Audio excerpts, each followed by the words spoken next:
Why is society overly feminized? Well, I didn't ever say that society was overly feminized. So if we're going to discuss my views, we should use my actual word. What is the purpose precisely? I am quoting things that you said. Why? What is it that you're trying to establish? Because you said them. I thought we were talking about masculinity. We are. No, we're not. Yes, we are. How are we talking about masculinity? Because I'm asking you what you think of men and of women. Basically what you've been trying to do, I would say, for the last 15 minutes is put me into a sequence of corners by accusing me of various forms of misbehavior. So why are we doing that? What's the point here? These are things that you said. My job as a journalist is to ask questions about what you represent and the ideas that you defend. Your job is also to select the things that you might ask about in some manner that doesn't indicate a substantive bias. You picked 3 things to talk to me about in the last 20 minutes that were very carefully selected. Like, why did you pick those things? Because this is my job. Should your right to freedom of speech trump a trans person's right not to be offended? Because in order to be able to think, you have to risk being offensive. I mean, look at the conversation we're having right now. You know, like, you're certainly willing to risk offending me in the pursuit of truth. Why should you have the right to do that? It's been rather uncomfortable. Well, I'm very glad I put you on the spot. Well, I'm very glad that I have exercised my freedom of speech. You get my point. It's like, you're doing what you should do, which is digging a bit to see what the hell's going on. So and that is what you should do. But you're exercising your freedom of speech to certainly risk offending me. And that's fine. I think more power to you as far as I'm concerned. So you haven't sat there and... I'm just trying to work that out. I mean... Ha, gotcha. You have got me, you have got me. Maybe you just think that women should be equally represented in the decision-making fora of our nation. Maybe that's really just about having proper equality in a body that's meant to be representative. Well, I do believe that women should have... I don't understand your question, I guess. I guess you don't. That's pretty obvious, unfortunately. Well, how about if you phrase it more clearly, instead of just insulting me? Look at it this way. Let's talk about quotas for a minute. So there's a very wide array of jobs that are fundamentally done by men. So, for example, Member of Parliament, 99.9% of bricklayers. Stop sledging you now, I promise. I'm happy to give my minute to Jordan. 99.9% of bricklayers are men. Should we have quotas for women? Is bricklaying representative democracy?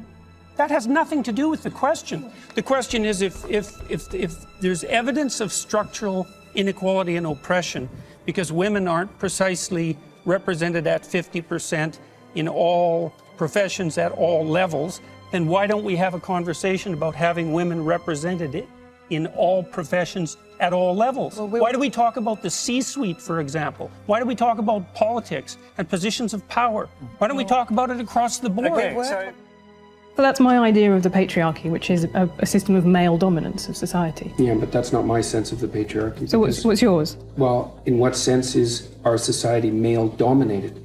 The fact that the vast majority of wealth is owned by men, the vast majority of capital is owned by men. Women do more unpaid labour. A very tiny proportion of men, and a huge proportion of people who are seriously disaffected are men. Most people in prison are men. Most people who are on the street are men. Most victims of violent crime are men. Most people who commit suicide are men. Most people who die in wars are men. People who do worse in school are men. It's like, where's the dominance here precisely? What you're doing is you're taking a tiny substrata of hyper-successful men and using that to represent the entire structure of Western society. There's nothing about that that's vaguely appropriate. But I could say equally well that most rape victims are women. You know, terrible things happen to people of both sexes. And you could say that with perfect utility, but that doesn't provide any evidence for the existence of a male-dominated patriarchy. Well, it just means that terrible things happen to both genders, which they certainly do. But there are almost no women who rape men, for example. So that is an asymmetry there in sexual violence. Well, yes, there's an asymmetry in all sorts of places, but that doesn't mean that Western culture is a male-dominated patriarchy. The fact that there are asymmetries has nothing to do with your basic argument.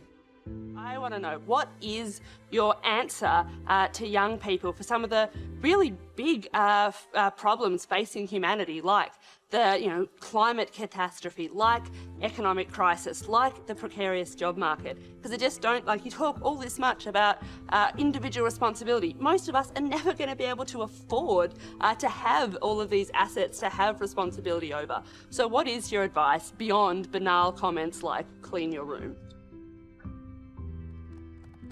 Well, it's actually rather difficult to answer a question that ends with your comments are banal politely.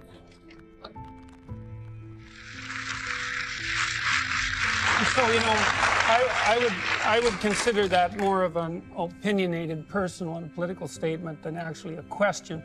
So why don't you try reformulating that so that there's an actual question there?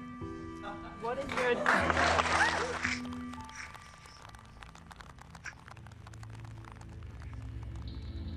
So what is your advice to young people when you talk about you need to be individually responsible, but when there are things that are so far out of our control, like climate catastrophe, like the precarious job economy, like the economic crisis, what is your answer to Do you think that you're worse off than Do you think that you're worse off than your grandparents?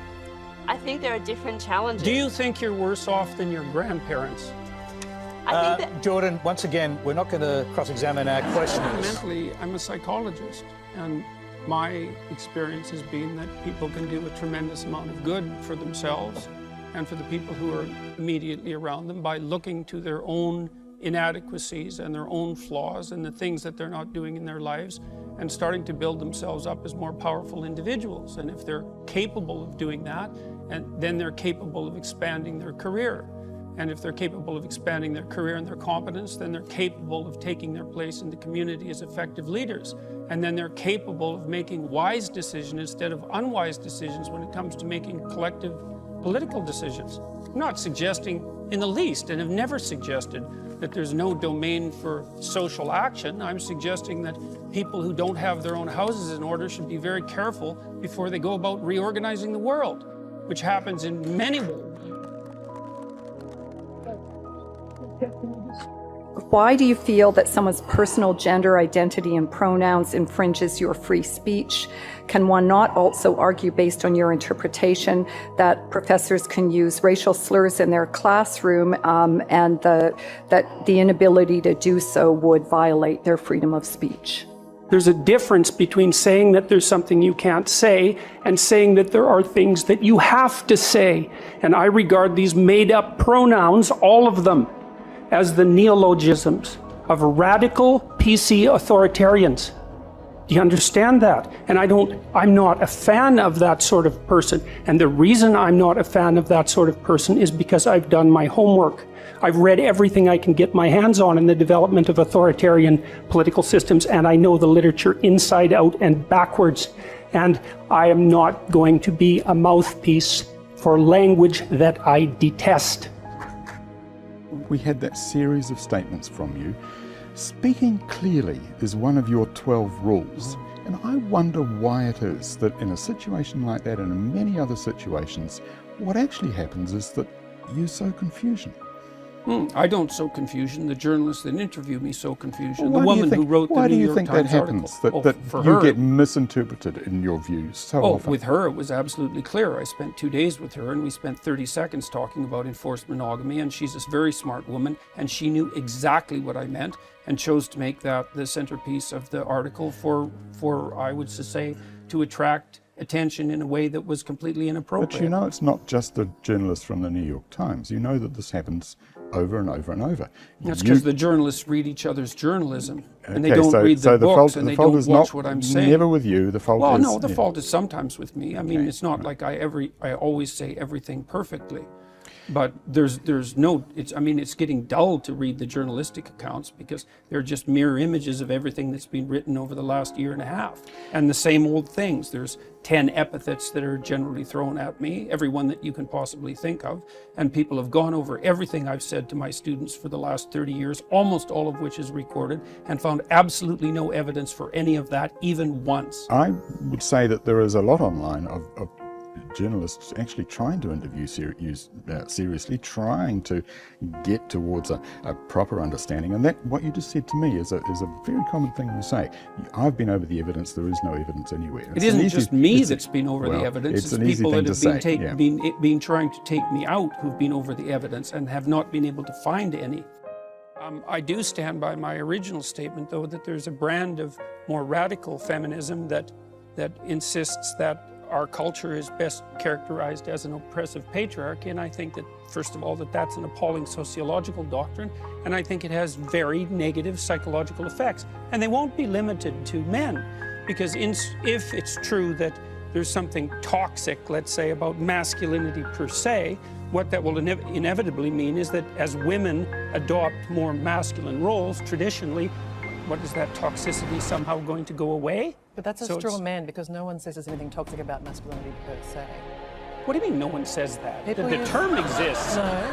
How is that a straw man? Well, where did the term come from? It's a phrase that's used about forms of masculinity that are harmful to men and women. It's not about masculinity per se. You must know that. I read the American Psychological Association guidelines for the treatment of boys and men, and I know perfectly well that this is no straw man.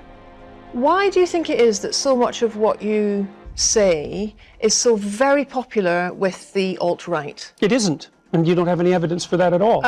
More than the evidence that alt-right people watch this show. Neonite website, Saviour of Western Civilization. Oh, well, that was all taken apart today by a number of Jewish publications, by the way, showing that, first of all, that was all satirical commentary on the part of the alt-right, directed at taking me down, for example. And there was an alt-right article yesterday published saying that I was a Jewish stooge and shill.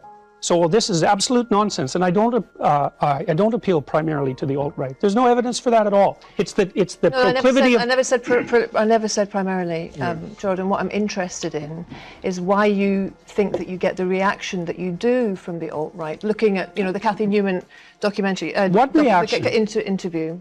There's 10 million people watched that and commented on it. I'm talking about what I saw, and I'm curious to know what your reaction was to the glee with which the alt-right seized upon that interview. I don't accept. Should we deal with the death threats? I mean, she had, I think, a dozen. I don't accept the concept that it was the alt-right that was doing this. There were 10 million people who commented on that video, and about 95% of them commented negatively on Cathy Newman's behavior. You think there's 10 million alt-right trolls watching that? A trans woman is a real woman. I don't really like the way those questions are formulated. I don't know what that means. What do you mean a real woman? Well, I'm asking you, in your mind, it depends what you think a real woman is, but do you think a trans woman is a woman? No. Why not?